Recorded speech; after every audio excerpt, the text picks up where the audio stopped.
नमस्कार, आप देख रहे हैं एएनबी न्यूज। आपके साथ मैं हूं पूजा परमार। अपनों उत्तराखंड में खबरों की शुरुआत करते हैं। उत्तराखंड की मुख्य निर्वाचन अधिकारी सौजन्या ने इस बार विधानसभा चुनाव को लेकर अहम जानकारी दी। सौजन्या ने कहा कि चुनाव शांतिपूर्ण हुआ, वहीं कानून तोड़ने वालों पर जानकारी देते हुए कहा कि चुनाव आयोग की खूब सख्ती दिखाई दी। 8 जनवरी को आचार संहिता लागू होने के बाद 9 जनवरी से 12 फरवरी तक प्रदेश भर में नियम तोड़ने पर 1689 मुकदमे दर्ज किए गए। सबसे ज्यादा केस हरिद्वार में दर्ज हुए हैं। विधानसभा चुनाव में अब तक 18.80 करोड़ रुपए की बरामदगी भी हुई है, जो 2017 के चुनावों के मुकाबले 3 गुना ज्यादा है। आचार संहिता के उल्लंघन पर आज 203 एफआईआर दर्ज हुई और कोविड दिशा निर्देशों के उल्लंघन पर 92 केस दर्ज हुए।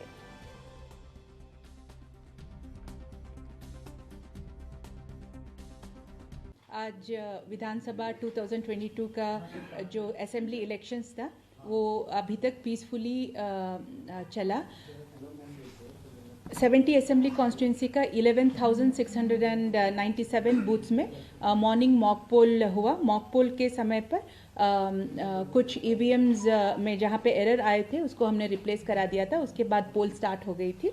पोल पीसफुली चला और अभी तक 5 o'clock तक 59.37% हमारा पोलिंग परसेंटेज रहा। तो पोलिंग पार्टीज हैं वो आज ही रिटर्न करेंगे। स्पेशली जो हमारा प्लेन्स डिस्ट्रिक्ट का है तो वो around 2 to 3 hours 3 to 4 hours में वापस हो जाएंगे। जो हमारा पहाड़ का जो P-3 और P-2 में जो डिस्पैच हुए थे उनको थोड़ा टाइम लगेगा। कल भी हमारा अराइवल है। उसके बाद हमारा पूरा स्क्रूटिनी प्रोसेस होगा। स्क्रूटिनी में हमारा ऑब्जर्वर्स हैं जो हमारा टोटल 34 ऑब्जर्वर हमारा जनरल है, एक्सपेंडिचर ऑब्जर्वर्स 21 और पुलिस ऑब्जर्वर्स 13 है। तो ये ऑब्जर्वर्स जो जनरल ऑब्जर्वर्स हैं वो स्क्रूटिनी प्रोसेस करते हैं। स्क्रूटिनी प्रोसेस मतलब जो हमारा प्रिसाइडिंग ऑफिसर जब वापस आते हैं उनका दस्तावेज जो रिकॉर्ड्स वो सब देखा जाता है, उनका डायरीज देखा जाता है। कोई अनटूवर्ड इंसिडेंट है या कहीं पे भी रीपोल करने का ज़रूरत है या नहीं, ये सब उस पर देखा जाता है। उसके बाद वो बेसिकली अभी तक पीसफुल था। हमारा 102 विमेन मैनेज्ड बूथ्स थे। देहरादून का जो बूथ्स को मैंने खुद भी विजिट किया, वो भी लेडीज़ भी वहाँ पे first time presiding officer PO1 PO2 थे, वो भी खुश थे। और उसके बाद जो पर्सन्स विद डिसेबिलिटी का भी जो बूथ दिया था उनका भी मैसेजेस हमें आया था, क्योंकि उनका भी ये पहला एक्सपीरियंस था ये पूरा प्रोसेस खुद करने का। जो पूरा सीजर है till the poll date till 4 o'clock ये ₹18.80 करोड़ 18.80 करोड़ हमारा टोटल सीजर है। The seizure figure which includes सभी up to poll day is almost 3 times of the total combined seizure of 6.85 crore. 2017 का जो हमारा सीजर था वो 6.85 करोड़ था, whereas हमारा इस बार 18.80 करोड़ का सीजर हुआ है, ऑलमोस्ट 3 times है। उसके बाद हमारा जो फ्लाइंग स्क्वाड और स्टार्टिंग सर्वेलेंस जो टीम्स थे वो आज भी अपना जगह पे काम कर रहे थे। और मॉडल कोड ऑफ कॉन्डक्ट का वायलेशंस आज कहीं कहीं हुआ था तो उस पर FIRs भी लगे। में पूरा जिलों में सभी ने थर्मल स्कैनर्स का, ग्लव्स का और मास्क का अरेंजमेंट किया था और सोशल डिस्टेंसिंग भी मेंटेन कर रहे थे। डिफेसमेंट प्रॉपर्टी में 54 लगे हैं, मिसयूज ऑफ व्हीकल में 4 FIRs लगे हैं, इलीगल मीटिंग और स्पीच में 56, इंड्यूसमेंट ऑफ कैश और काइंड में 7 FIRs लगे थे और अदर्स कैटेगरी में 82, क्यूमुलेटिवली 203 FIR। उत्तराखंड के सभी 70 विधानसभा सीटों पर मतदान संपन्न होने के बाद राज्य के मुख्यमंत्री पुष्कर सिंह धामी ने प्रदेश की जनता का आभार जताया है और साथ ही चुनाव आयोग के अधिकारी, पुलिस और कर्मचारियों का भी सीएम ने धन्यवाद किया। इस मौके पर सीएम पुष्कर सिंह धामी ने कहा कि प्रदेश की जनता ने लोकतंत्र के इस पर्व में बढ़ चढ़कर हिस्सा लिया और अधिकारियों की निगरानी में ऐतिहासिक मतदान हुआ है, जिसके लिए सभी बधाई के पात्र हैं।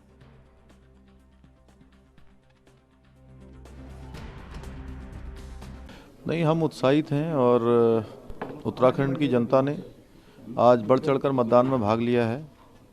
आज 2022 के जो चुनाव है वो संपन्न हो चुके हैं और मतदान भी काफ़ी बढ़ चढ़कर हुआ है, ऐतिहासिक हुआ है। इसके लिए मैं उत्तराखंड की जनता का, देवतुल्य जनता का हृदय से उनका धन्यवाद करता हूं और जो चुनाव आयोग के कर्मचारी हैं, अधिकारीगण हैं, सुरक्षा बलों के लोग हैं, विभिन्न राजनीतिक दलों के लोग हैं, राजनीतिक पार्टियों के कार्यकर्ता हैं, सभी ने शांतिपूर्ण मतदान किया है, मतदान करवाया है, उसमें सभी ने सहयोग किया है। सभी के हम आभारी हैं और हम आशा करते हैं कि नई सरकार गठन होगी और नई सरकार उत्तराखंड के स्वर्णिम भविष्य को और नौनिहालों के भविष्य को बनाने वाली सरकार होगी और ये सरकार बनेगी। उत्तराखंड में वोटिंग पूरी हो चुकी है। 70 सीटों पर 662 उम्मीदवार मैदान में हैं। ज्यादातर सीटों पर मुकाबला बीजेपी और कांग्रेस के बीच माना जा रहा है। हालांकि आप ने भी सभी जगह अपने उम्मीदवार उतारे हैं। कुछ सीटों पर सपा और बसपा भी लड़ रही है। 2017 में बीजेपी ने 57 सीटें पाकर ऐतिहासिक जीत हासिल की थी। राज्य के मुख्यमंत्री पुष्कर सिंह धामी खटीमा से चुनावी मैदान में हैं।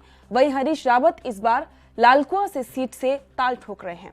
हरिद्वार और नैनीताल जिले में राजनीतिक दलों के समर्थकों के बीच मामूली हाथापाई भी देखने को मिली। इसके अलावा पूरे उत्तराखंड में मतदान शांतिपूर्ण रहा। बात अगर खटीमा से की जाए तो यहां पर लोगों में मतदान को लेकर खासा उत्साह देखने को मिला और यहां शांतिपूर्ण तरीके से मतदान प्रक्रिया संपन्न हुई। आपको बता दें कि सूबे के मुखिया पुष्कर सिंह धामी ने भी खटीमा से ही अपना वोट डाला।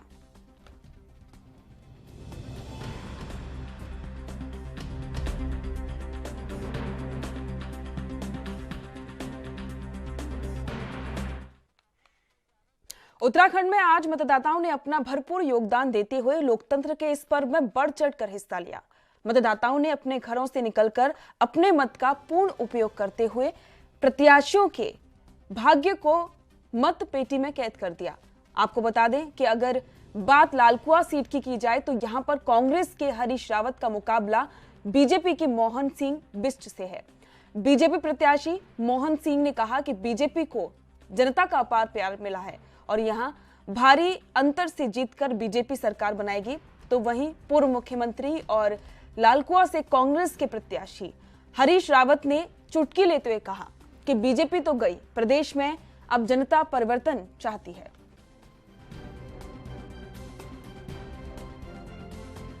अच्छा रुझान देखने को मिल रहा है लोगों में मतदान के लिए और भारतीय जनता पार्टी दोनों के लिए बहुत अच्छा उत्साह है और इस उत्साह को देख के लगता है कि हम इस विधानसभा सीट को बहुत भारी अंतर से जीते। ये चुनाव अगर इस तरह से लड़ा गया कि जो है 20 दिन आके अगर कोई भी तमाम हथकंडे अपना के अगर चुनाव लड़े तो ये निश्चित रूप से इस क्षेत्र के लिए बहुत दिक्कत वाली बात है। आने वाले समय में इस तरह के रुझानों से जो है क्षेत्र में दिक्कत है। परिवर्तन के लिए लोग वोट डाल रहे हैं और जनता परिवर्तन के अभियान का नेतृत्व कर रही है।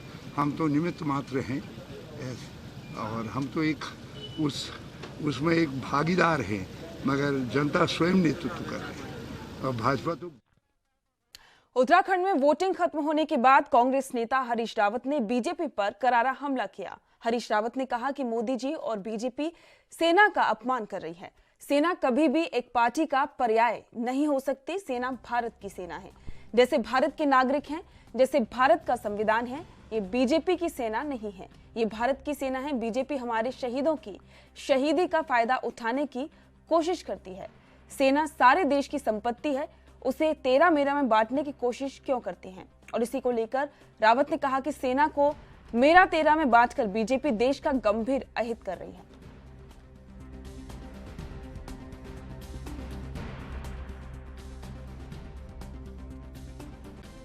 मोदी जी और भाजपा अपमान कर रही है।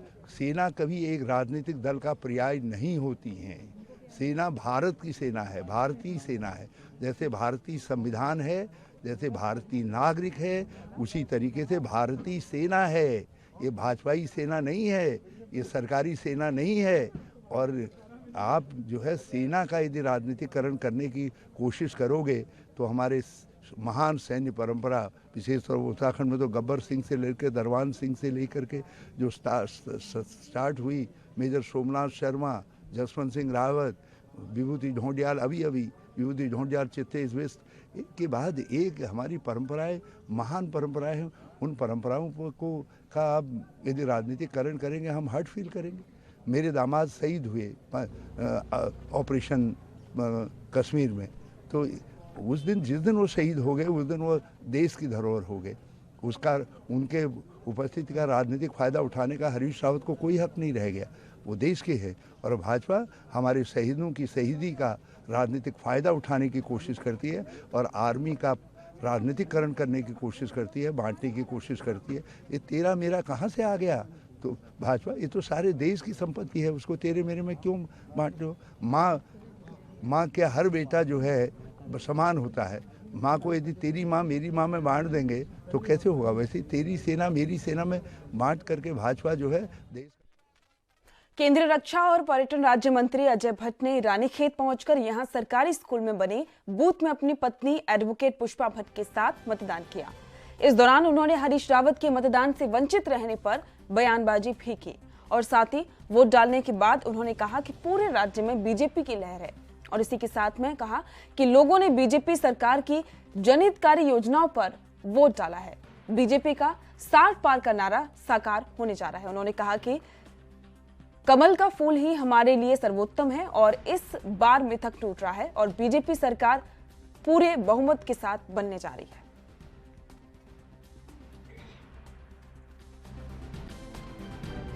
और किसी से जो गलतियां भी हो जाती हैं, अगर वो रास्ते पर आ जाता है देर सवेर, तो उससे कोई बात नहीं है, क्योंकि पार्टी का निर्देश जिसके लिए होता है वही हमारे लिए सर्वमान्य हो। कहा है मैं प्रभारी हूं तो मुझे मंजूर है प्रभारी होने पर, क्योंकि हम सारे 70 के 70 सीटों के प्रभारी हैं।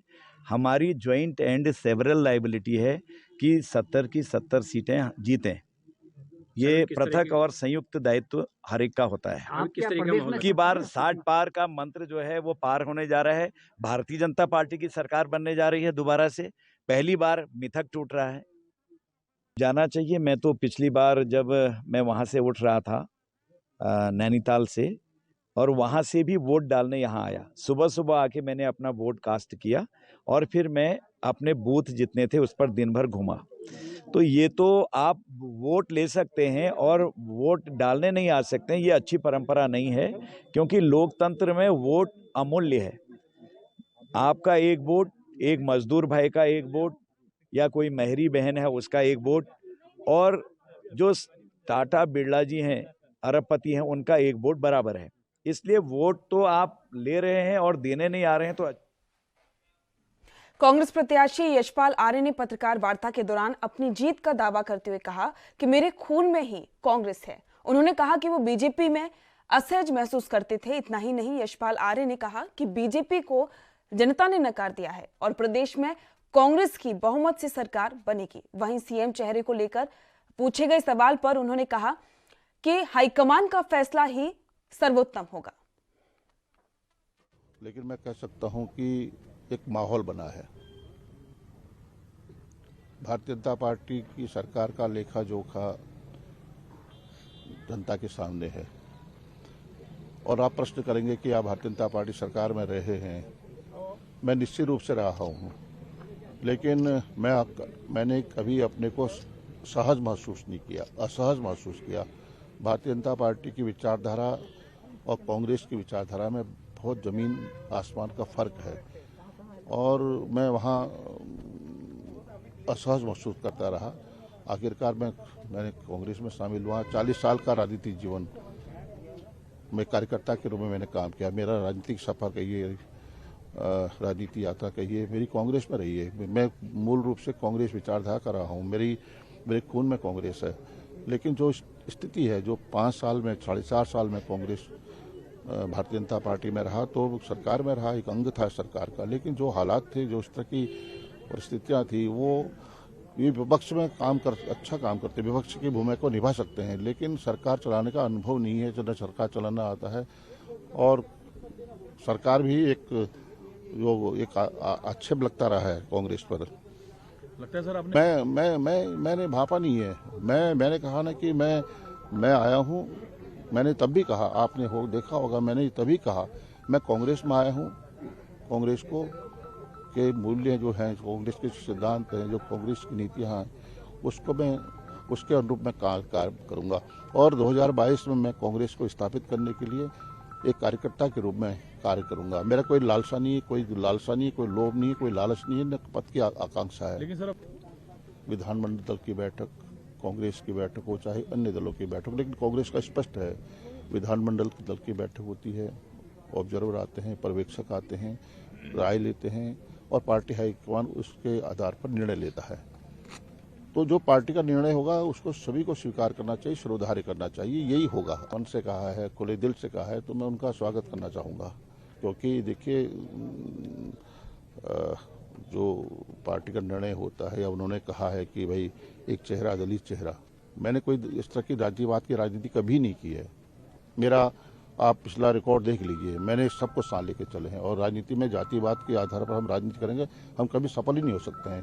लेकिन जहाँ पर अन्याय होता है, जाति होती है, जुल्म होता है किसी समाज के साथ, किसी वर्ग के साथ, इस वाला उनके साथ खड़ा। पार्टी से जनता त्रस्त आज आ चुकी थी। इनका जो 5 साल का जो कार्यकाल रहा है, जो बोया है वो काटने जा रहे हैं।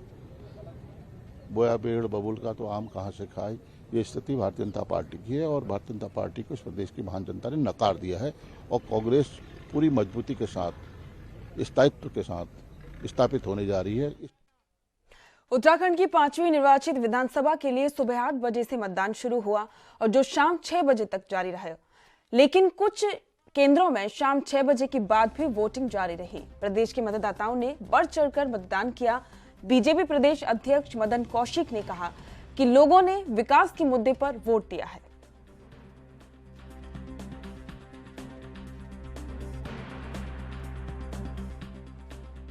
विकास का मुद्दा है, उत्तराखंड के डेवलपमेंट का मुद्दा है, भारत के डेवलपमेंट का मुद्दा है, राष्ट्रवाद का मुद्दा है, तुष्टीकरण का मुद्दा है।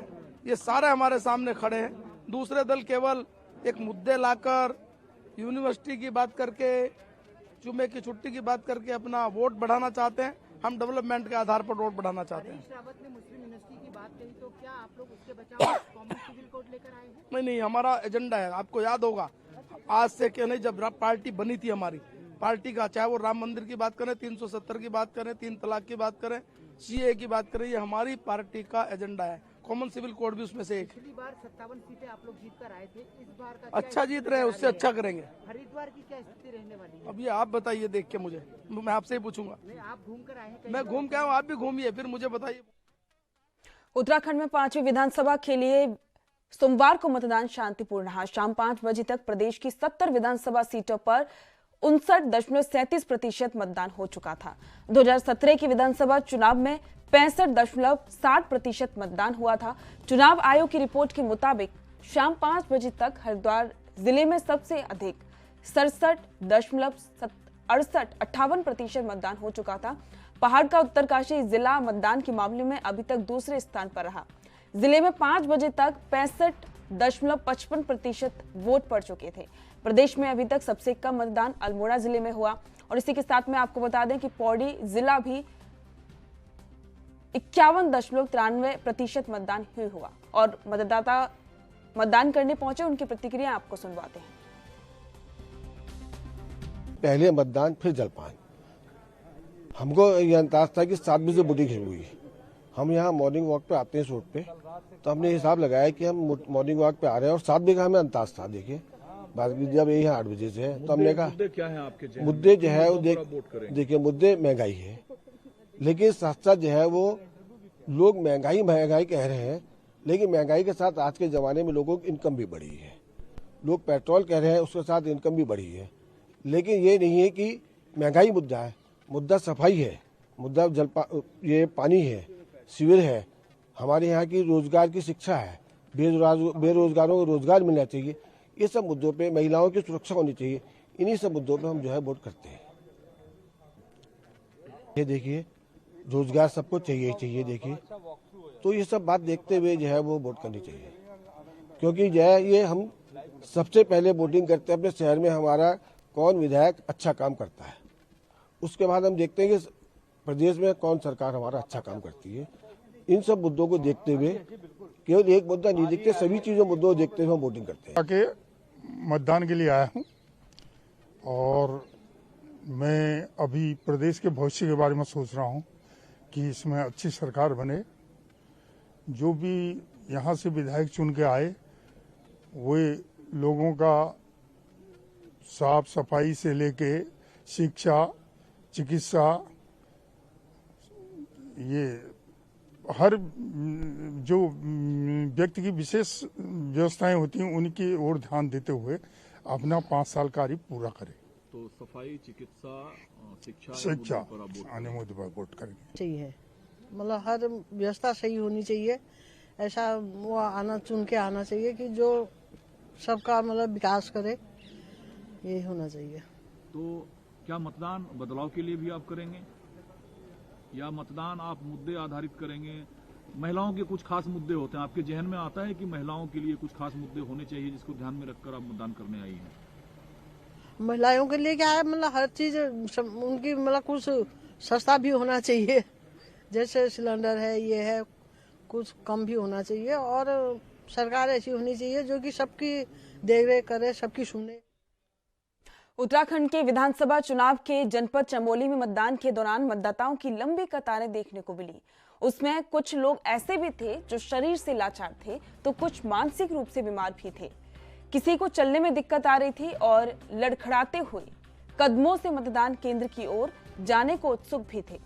मतदान केंद्रों पर सेवारत पुलिसकर्मी बेबस लाचार लोगों और दिव्यांग जनों को सहारा देकर मतदान केंद्र तक ले जाते हुए नजर आए और इसी का नतीजा रहा कि उस उम्र के लोगों ने मतदाताओं में उत्साह देखने को मिला।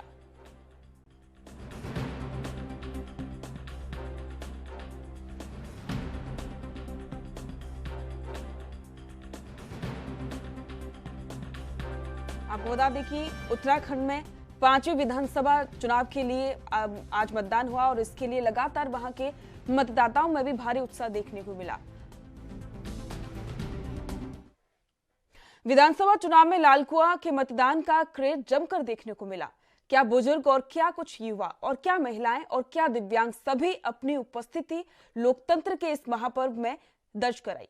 और वहीं ऐसा ही एक नजारा लालकुआं विधानसभा सीट पर देखने को मिला और जहां पर लालकुआं बिंदु खत्ता के एक मतदान केंद्र पर एक युवती की आज निकटवर्ती जिले उधम सिंह नगर के दिनेशपुर से बारात आई थी, जिसमें सभी रीति रिवाजों के बाद बारात वापसी की सभी तैयारियां पूरी भी हो चुकी थी। लेकिन दुल्हन सीधे अपने ससुराल ना जाकर पहले मतदान केंद्र पहुंची और अपना मतदान किया। और इसी के साथ में आपको बता दें कि इससे साफ होता है कि लोगों में इस महापर्व को लेकर कितनी दिलचस्पी देखने को मिली।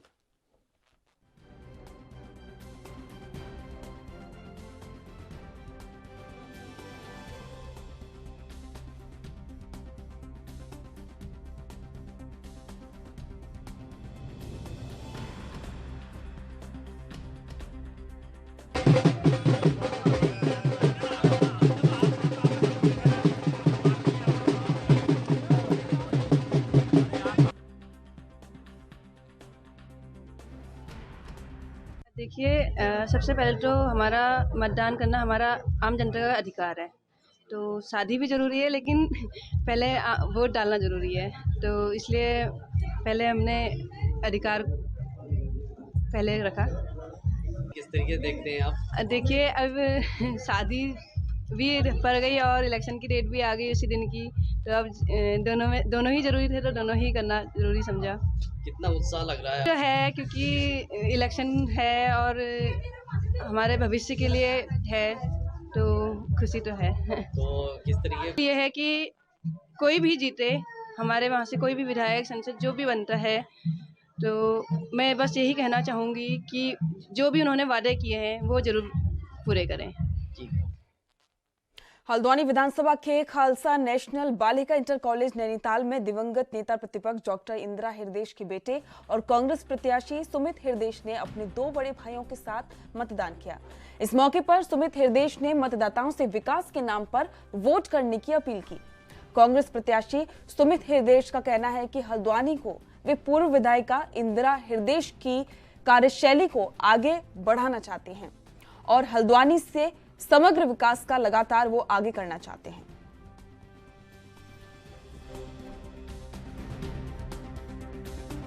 नहीं, देखिए, मत का प्रयोग मैंने उसी दिशा और दिशा में करा है कि उत्तराखंड के जो ये अगले 5 साल हैं बड़े अति महत्वपूर्ण हैं। जिस प्रकार से आर्थिक, सामाजिक, न्यायिक व्यवस्थाएं ध्वस्त हुई डबल इंजन सरकार के राज में, इन सब चीज़ों को दोबारा पटरी पर लाना एक समय की भी आवश्यकता है और यहाँ के नागरिकों के लिए भी आवश्यकता है। तो इसलिए अवश्य ही परिवर्तन बहुत बड़ा है यहाँ पे इस उत्तराखंड राज्य में हो रहा है और मैं उसका एक भाग बन रहा हूँ।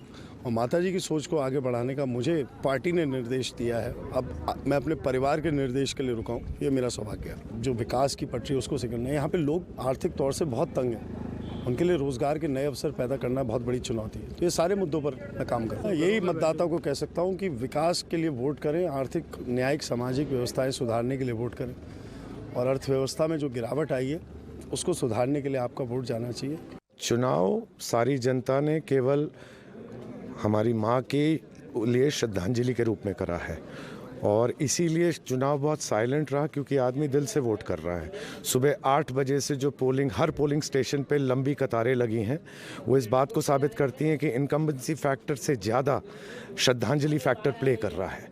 और यही फैक्टर देखने को मिल रहा है क्योंकि जिस तरीके से हम लोगों से मिल रहे हैं और जो बातें हो रही हैं उसमें क्लियर दिख रहा है कि शहर विकास ना होने से के डर से परेशान है और इसीलिए उन्हीं लोगों को चुनना चाह रहा है जो विकास की श्रृंखला को आगे बढ़ाएंगे। सुमित हमारे घर का सबसे छोटा बालक है, अभी उसके ऊपर 2 बड़े भाई हैं जो माँ छोड़ के गई है। तो कहीं ऐसा दिखता नहीं है कि शहर की जनता ये ना माने कि वो विकास ना करेगा, क्योंकि उसने पिछले 10 साल में जिस अथाह परिश्रम के साथ काम करा है ये उसी का नतीजा है कि माँ की श्रद्धांजलि लेने लायक वो उचित दान पात्र बन पाया है। देखिए, सबसे पहले तो आज के दिन सबसे ज़्यादा हम अपनी मम्मी को मिस कर रहे हैं क्योंकि उन्होंने ही यहाँ पे सब कुछ करा और मुझे अच्छी तरह याद है कि पिछली बारी मैं वोटिंग करने आया तो मैं मम्मी के साथ था। तो सबसे प्रमुख वजह तो उनको श्रद्धांजलि अर्पित करने की है। बाकी सुमित को इसलिए कि विकास को आगे बढ़ाने के लिए जो कार्य उनके अधूरे रह गए उनको पूरा करने के लिए और युवा जोश के लिए, तो इसलिए हमने सुमित को वोटिंग करी है। और विकास हमारे संस्कार। और इसी के साथ अपनों उत्तराखंड में फिलहाल इतना ही। देखते रहिए ANB न्यूज़। नमस्कार।